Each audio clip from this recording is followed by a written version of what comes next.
back to an episode of the Nerd Variety Podcast.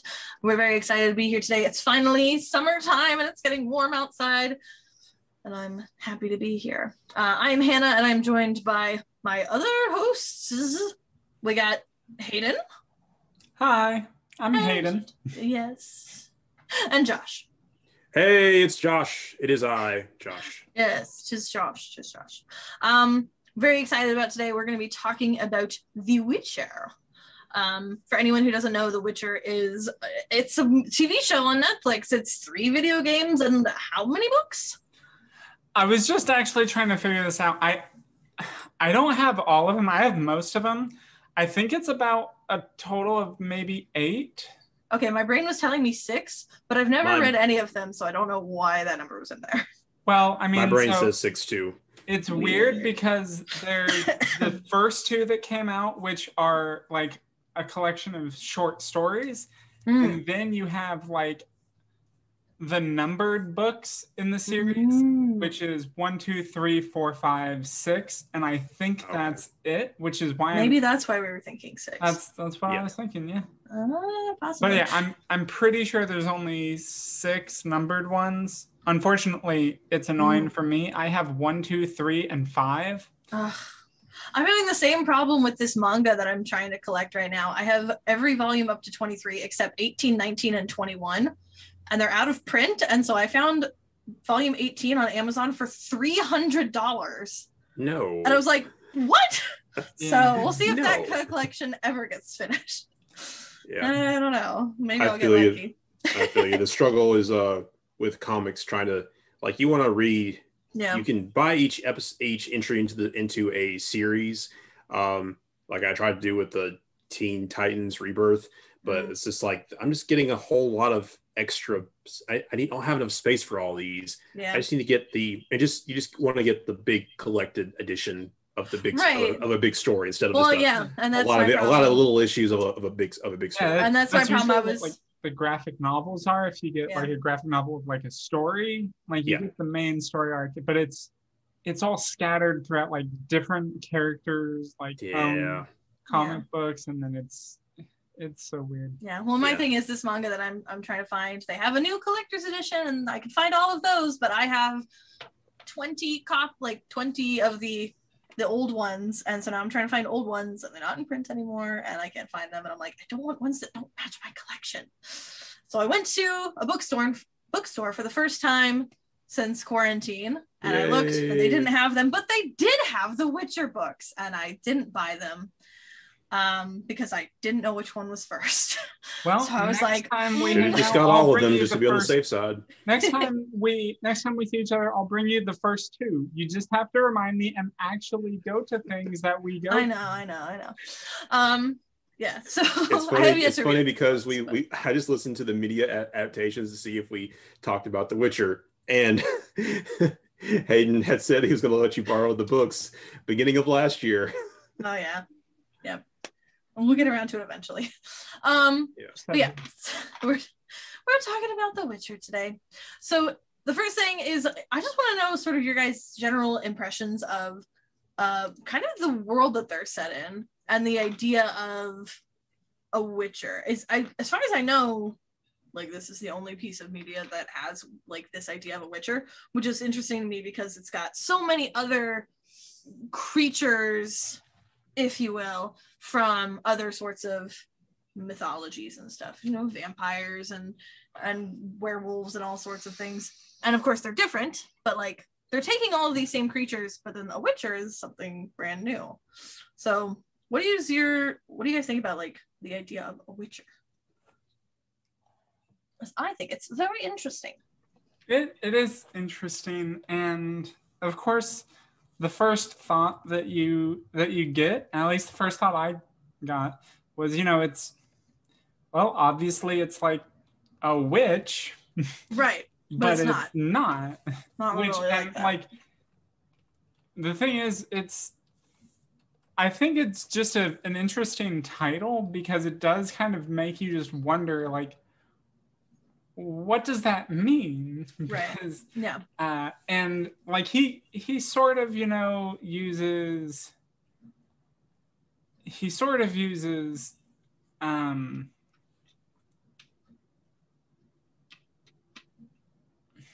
magic. That's what I was looking for. Sorry, I'm blanking on the word magic.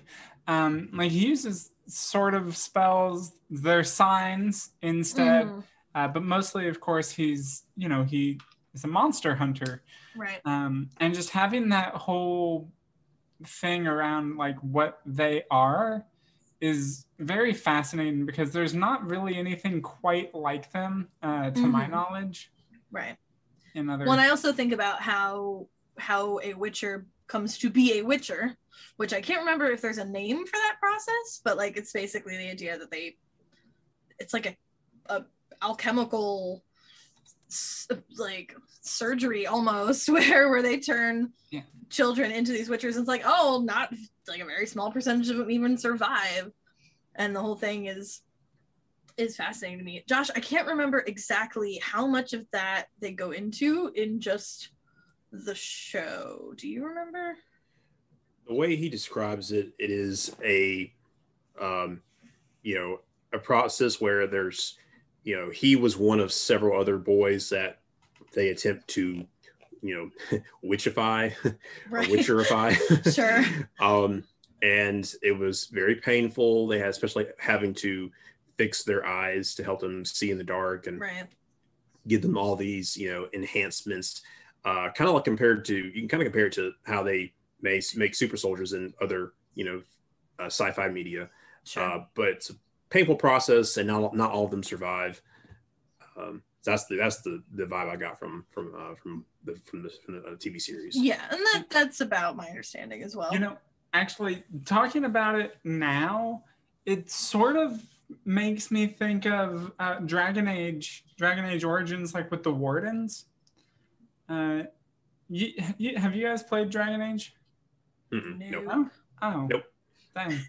Well, yeah. So in that, you have the Wardens, or the Grey Wardens, and that's who you play as in the first game. And they have this ritual where it's a whole thing, but basically they have to kill these like monsters, and it's another thing where there's nothing exactly like them, so it's a whole complicated thing. But you kill them, you get vials of their blood, and there's a ritual where everybody being inducted has to drink the blood of these monsters, and not everyone survives. Like in the game at the beginning, there's you and like I think 2 others that are being inducted with you. One of them drinks it and he dies, and another sees it and gets scared and tries to back out, so they kill him. And then of course the player character is the only one that survives. But yeah, it made me think of that because it's one of those things. There's this, obviously, again, like this ritual that affects your being, and it's not really a natural thing. It's something to make them better fighters and better able to do the job that they're supposed to do, and it's very painful, and not a lot of people survive it. Yeah. Remind me, how did Yennefer become kind of who she is?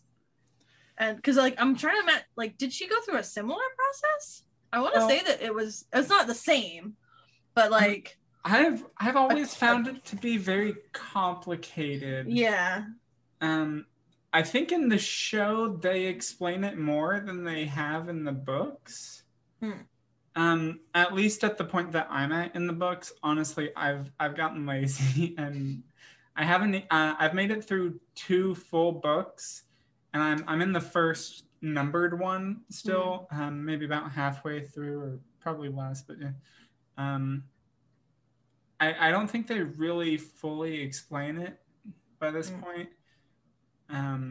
Though it is a thing, and you pick up throughout the games at least, and in some of the books, definitely some of the things that she has to go through, or that just the sorceresses in general have to go through.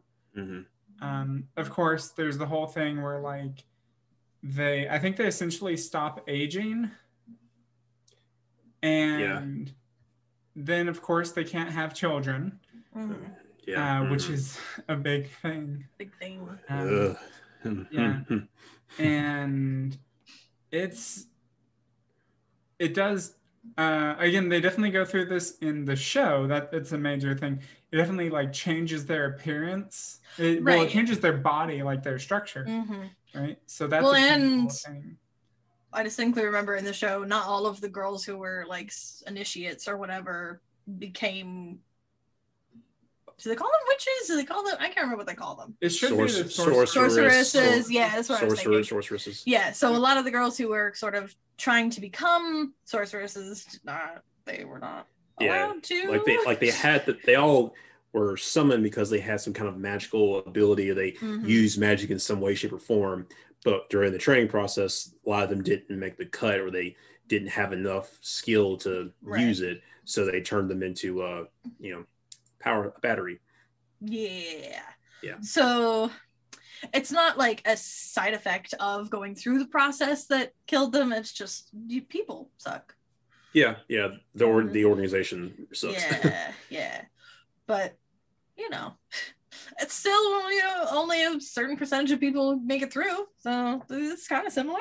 Yeah, like maybe 15%. Yeah. If you don't die. Yeah. So, sorry. So, Josh, having only seen the show, is there a reason that you haven't been interested in the games or the books, or haven't gotten into them? Me being, I like, I play video games kind of, sporadically. Like I'll play for a while, then I'll jump on something else. I don't really have enough, the environment to play as much as I'd like to. So I guess I just kind of missed out on the Witcher games versus other ones. As far as the books, I just kind of found out that they're based off books, and I've been kind of tossing around my head every once in a while. I was like, I should read the books. Then I find something like I also have other books I'm trying to read and other things I'm trying to watch. So I'll get to them eventually. And you said you just finished the show, right? Like for the second time. Really second watch through, yeah. Are there any, having only seen the show, are there any like unanswered questions you have at this point about? I'm sure plenty. Kind of how things are going. Anything you can think of? I'm kind of throwing on the spot here. Some questions about the white flame. As I took it from the show, it was just this vague kind of religious concept that was motivating what's that, Nilfgaard, and just more and just more of history of the realm is what I'm trying to figure. I'd like to see more in season 2, which I'll get to later. Wait, I'm sorry, is it the Order of the Flaming Rose? I don't remember. I don't remember if they mentioned it. Yeah, and I'm trying to might remember have as well. Because I know that's a thing. I feel like I remember being more prominent in the first game. But it could be that I just forgot about it in the other games, or it wasn't as big of a emphasis. Yeah, I was thinking of the Eternal Fire. That's what I was thinking of. That's what okay, maybe that's it. Yeah, maybe that's what they called it in the, in the show. Yeah, I don't know. Maybe they call it something different in the show. I don't remember. It's been a long time. But in the game, they have this is in Novigrad. Is the cult of the Eternal Fire. Yeah. Honestly, like I really appreciated. I got into the series because, or the franchise, I guess, through watching the show and then playing The Witcher 3, and that's the only Witcher game I've played. And I really did appreciate going into it because it's set much later in years. Like Geralt's an old man and Ciri's fully grown up. Yeah. It was nice to have all of this backstory with Geralt and Yennefer and Ciri. But I still feel like I do have a lot of questions as to kind of where these things came from. And kind of what the point of it is. And I think one of the unique things about a video game as an experience is you kind of have the option to miss a lot of stuff. And so definitely on my first playthrough, I played through it, and I was trying really hard to like do all of the side quests before I moved on with the main story. But then at some point I was just like, there's a lot. And at some point I was like, I just want to know what happens next. And so I like skipped a ton of side quests and just like went on with the main story. And it was like, at some point it's like, if you continue, you're never going to be able to go back. And I was like, screw it, let's go. So I feel like there's a lot of story you can miss in playing a video game. Yeah. And so I wonder, are any of the books, like you said there's short stories and then there's 6 books that are, I guess, novels. Yeah. Yeah. Are any of them like more backstory heavy? Well, yeah. So all of the books, you know, the games take place after all of the books. Okay. So like, yeah, The Witcher 3 is canonically the most recent thing that happens in there. And of course the show is it's not connected to those. It has no effect on those stories. It's more or less a retelling of I'm trying to remember exactly if at the point we're at now, it's just the first book or the second book as well, because it's weird. It's weird because they mixed up the events of things, the order of events. So, that was going to be one of my comments about the first season. Yeah. So like in the short stories, everything's pretty linear. Like things are happening in an order. They're not really all very connected stories. Some of them are. You know, like there will be references to things, but and you know, like again, things sort of lead into each other, but you know, I mean, that's just kind of how the games are too. And that's actually just one interesting thing about the world of The Witcher and just their storytelling in general, because he's a Witcher and takes on all these contracts, you get the stories of him doing that, which means not everything's going to be related. Right. And again, they kind of did that in the show too, but it's, yeah, they really took it to another level in the show, where it's like some of this is happening like 1,000 years earlier, 100 years earlier. And it's like, but you don't know that until much later. Yeah, you realize that, oh crap, these things are not happening at the same time, and like, wait, so this happened way before. Like I caught that in the episode where they're at, I think the 3rd episode, where it's Geralt's is dealing with the king's daughter, and the daughter being that monster, and then seeing the king and his sister in Yennefer's time, where we're looking at Yennefer. It's like, oh crap, this happened. This was a long time ago. Yeah. And that just makes it, again, it makes it hard to tell, because again, then like you're reading the books and things are more linear, so you're like, wait, what? It makes it hard. It makes it very interesting at the very least to predict what they're going to do next in the show, because I'm like, how are they handling that? Are they continuing with the short stories? Or are they going into the novel? Or are they doing their own thing? Yeah, I really need someone to make me like a Witcher timeline and be like, this is when things happened.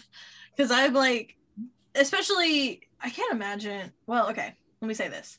Especially having played The Witcher 3 now and like seeing how close like Ciri and Yennefer and Geralt are, it's really shocking that like they treated, I mean, they basically did their not their origin stories. I mean, they did Yennefer's origin story, sure, but like they started with these 3 completely separate stories of Yennefer and Ciri and Geralt, and you wait for several episodes just like, what do all these things have to do with each other? And you realize at some point that like it is not linear, and the only thing that really kept me going was just wanting to know what the heck was happening. Yeah. Like the characters in the story were compelling enough that even though I was incredibly confused the whole time, I was like, who are these people, and do they know each other, and are they ever gonna know each other? Like the only thing that kept me going was maybe we'll figure it out someday. But the fact that they were telling such good stories or they were giving us these stories of the characters, like Geralt's timeline was fun to follow. Yennefer's was hardcore to follow. Right. You want to see what's going to happen with Ciri. Is that her name? Yeah, you want to see what's going on with Ciri and how she's surviving the crap that she's in. They just did a really good job just giving us something to watch and then filling in the gaps. Yeah, actually, and it's now that I'm thinking about that too, it's like their storytelling between every medium there's always something a bit weird about it, like just very different because, and like if you've only played the third game like Hannah has, you're not going to really notice as much, but I mean, they kind of talk about it, but, in the first two Witcher games, it picks up where Geralt doesn't have any memories. Like, he's lost his memories, so you don't really have that background or he doesn't have the background of what happened in the books. So you're kind of trying to piece it together as he is, plus you're also focusing on, like, the story that's happening in front of you. And then by the third game, well, the end of the second game, he gets all his memories back. And then you go into the third game where it's like, oh, hey, he knows everything. So that's another thing that just makes it kind of maybe not hard to follow, because if you do pick up with the games, it is, again, it does kind of guide you there too, but I don't know if what I'm saying makes sense to you. Well, it sounds like it's a good thing I watched the TV show before I played the third game. Because if the third game was my first introduction, I would have been probably very confused. Yeah. I mean, I was confused watching the show, but going into the third game, I understood all of the backstory that I had gotten from the show. Yeah. Well, and again, I did everything. You didn't do anything in the right order. No, I did nothing in the right order. I played the second game first, and then a little bit of the first game, I believe, and then the third game, and then the first, and then read the books, played all the way through the first one, then watched the show, and now I'm in the first book, the first novel. So all over the place. You can't help me make a timeline. No, but I feel like, because of doing it in that order, I'm pretty much following the way they tell their stories. Yeah. I think after the end of season 2, they'll probably try to give us a timeline to go off of, showing all the stuff with Yennefer and Geralt, whichever happens first, whoever did their stuff first, whoever's story started first, they'll deal with that.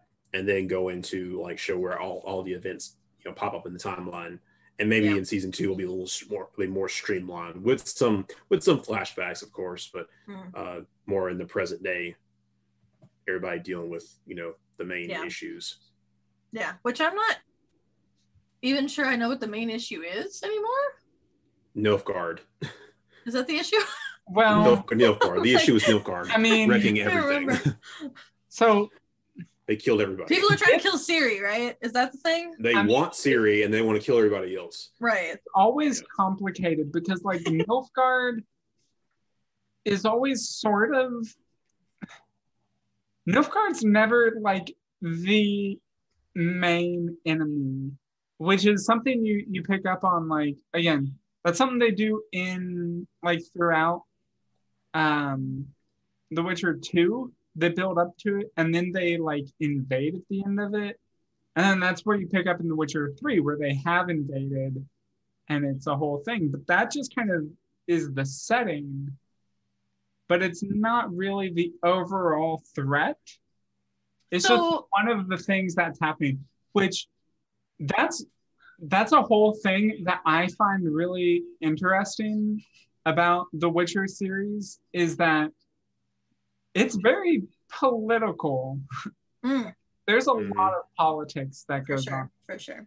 A lot of societal comments on society, especially medieval society. Yeah. So in the show. Yeah. Hayden, you're gonna hate this comparison, but it actually kind of makes me think of Avatar.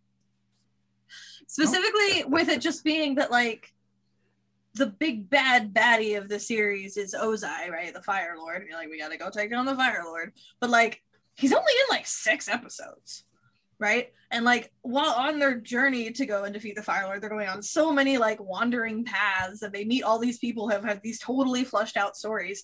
And I feel like The Witcher is the same way, where it's like, I'm trying to find Ciri. Like, that's my goal. But in the meantime, I gotta go talk to this guy, and he, like, I have to, like, help him find his dead baby, and I gotta go talk to this other lady, and, like, she's having an issue. And it's just like, there is this huge overarching storyline, but it's, like, so faint because everything else is so, like, flushed out and important seeming. I'm going to raise you another comparison. Okay. The Mandalorian. I haven't seen Especially Mandalorian. Season 1. Oh, come on. Dang it. I know. Especially I know. Season 1. And I'm I too guess busy Season 2 as rewatching well. things. Well, you know, there is a lone warrior who, you know, by himself, you know, lone. Mandalorian. You know, yeah. By themselves, you know, not accepted with, you know, society or the wherever he visits at, seen as, you know, a threat. They want to use him to kill the monster or help them out, and he's just trying to get paid so he can live. But there is this child that comes into play that you know, gives them a kind of a longer term mission. So that does sound really similar. Western. That does sound very similar, actually. If you don't mind me going into some, I guess there would be spoilers for, like, the games, which again sort of continues from the books, but also, like, it's really hard to say, as I've said, if that's going to be spoilers for the show, because I don't know the direction they're taking it. Well, warning now, possible spoilers. Yes. Go. Also spoilers for, like, one of the most popular RPGs. So if you haven't played it, and I don't know what you're doing with your life, Davies. I've had a lot going on. Yeah. Is there a way to play the first one? Like, has it been remastered? Because I know it came out. They're all on Steam. They're all on Steam. Yeah. Unfortunately, the way it's been done, they have a very split audience for the games, because the first one is only on PC. Well, and Mac. The second one it was limited to PC and Xbox. Okay. And then the third one was, like, all consoles. So I'm a PC gamer. Yeah. Would I need to play this first one to understand the second one? It's helpful, but you don't, like, have to. Okay. Just remember, Hayden, when we give Josh crap for not playing these games, imagine how long they must take to download with his internet speeds. Right? Yeah. It's like you said, Steam. I'm like, well, it was like, I'm not playing the first one. Maybe the second one. Talking about a main villain or a main threat, it's not necessarily Nilfgaard. It's definitely more the Wild Hunt. Right. And that's kind of where Ciri comes into it, because she's like the child of prophecy or something like that. And it's the whole thing where she has, like, the chosen one, special connection to the Wild Hunt, and, like, can stop them and whatever. So it's, that's, like, Nilfgaard is the, I guess you could say, more grounded political enemy, like, villain. Yeah. And the Wild Hunt's the more, like, supernatural force of nature kind of villain. Yeah. I was gonna ask you, Hayden, with what you've read, how well did the TV show and the games, I guess, and the books, like, how close to all being the same canon are they? Right? Because I feel like I watched the TV show first and learned about specific events that I then learned about again in the game, and I was like, oh, that's the exact same thing. Okay, cool. Yeah, I know about that. They definitely do a really good job of making it all, at the very least, identifiable. Again, the order in which they switch things up is a little weird, but like it's all there. There's even like sort of some stories that are retold more or less in the games, like so one example is in the first book, which is what is that one called? Last Wish. The Last Wish. Oh, that's what I was thinking of. Yeah. What? That's exactly what I was thinking of about the TV show and the game. Yeah. So like in one of the stories there, you get Ada, which I don't think Ada has come up in the show yet, as far as I recall. So I remember looking for it. But she's a Striga. And you can actually, if you just want to go look up the trailer for The Witcher 1, that's going to be the story that you'll see there, more or less, like very condensed and just a part of it. But it's like I think she's a princess or something, but she's like cursed to be this monster at certain times, and Geralt's hired to like save her or kill her, either one. I can't remember exactly what they go through. A whole long discussion of the terms of the arrangement. Save her by killing her. Not exactly. It is more complicated, but it's one of those complicated Witcher things where it's like they say kill her because she's a monster, but he's like, well, I can actually just kind of reverse this curse because she's more a victim here, not necessarily a monster.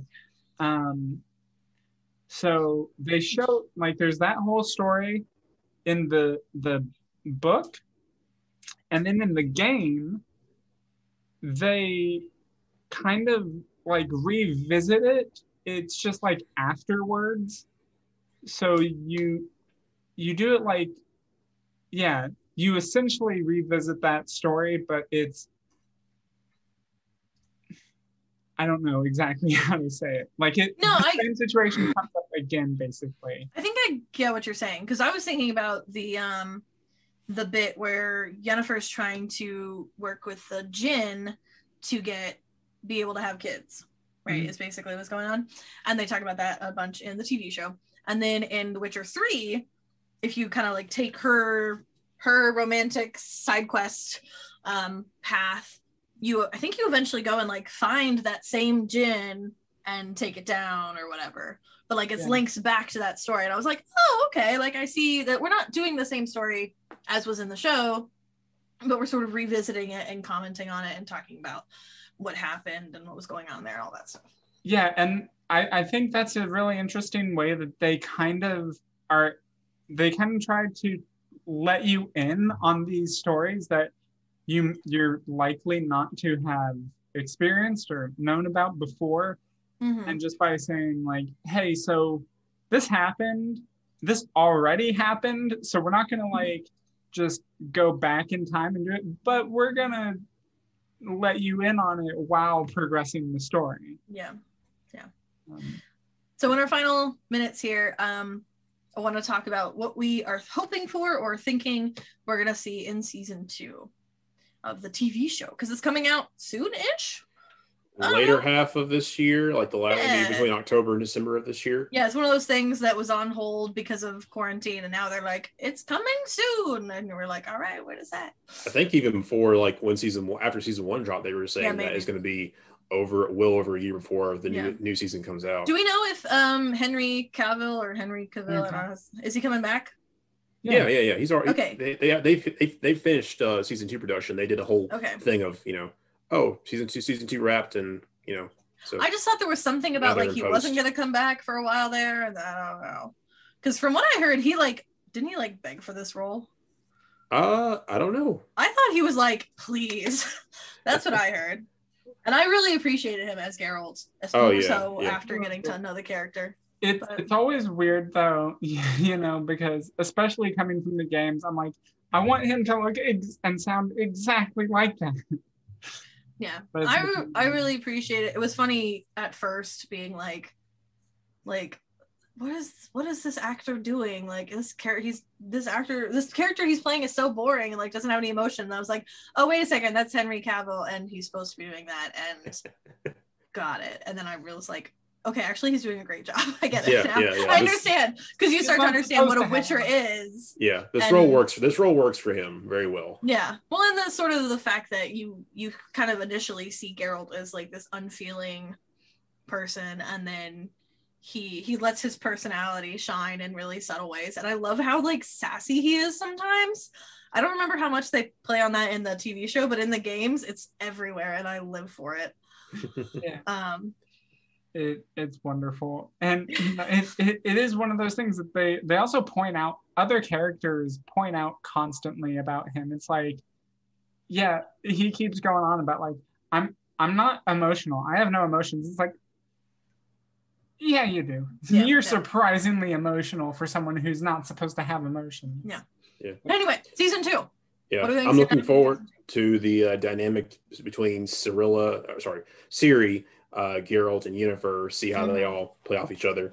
Agreed. More explanation about Nilfgaard and what all they're after, what their big goal is, and of course more lore and more Yennefer. Just more Yennefer. More Yennefer, yeah, more Yennefer. I want more Triss. But just because I love Triss so much in the games. I want more Geralt, so there. We all have specific things we want to see. We all have very specific things we want to see. Yep. But I was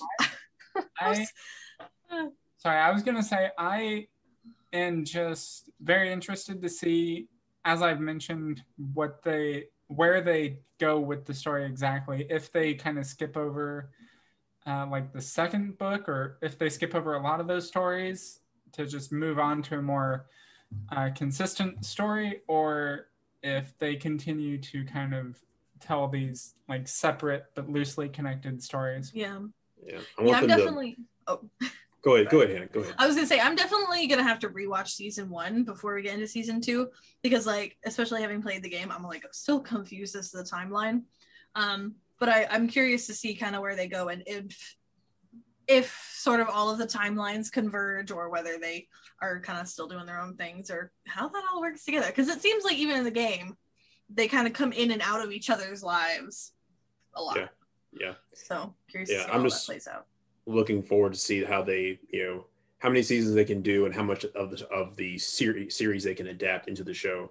Because I think it has potential to be go for a while and give us a lot of epicness to follow. Well, at the end of the day, though, if they have been staying true to the books and to the canon, which it seems like they're doing a pretty good job of, I just want more of that. Like, let's not veer off from what was designed. It already is a fantastic universe with amazing characters. Like, let's just stay true to what we already have and take very minor creative liberties, please.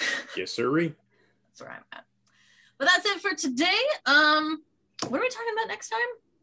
Next time, we are talking about disappointing endings. Yeah. So TV shows, I think we said specifically. Yeah. Well, I mean, it could be anything. We mentioned movies too. Yeah. So really, when I say that I hope that The Witcher keeps doing what it's doing, I hope it doesn't go the way of Game of Thrones. But that's a conversation for next week. Yeah, let's end it. Next week. So look forward to that. And until then, nerd out. Nerd out. Nerd out.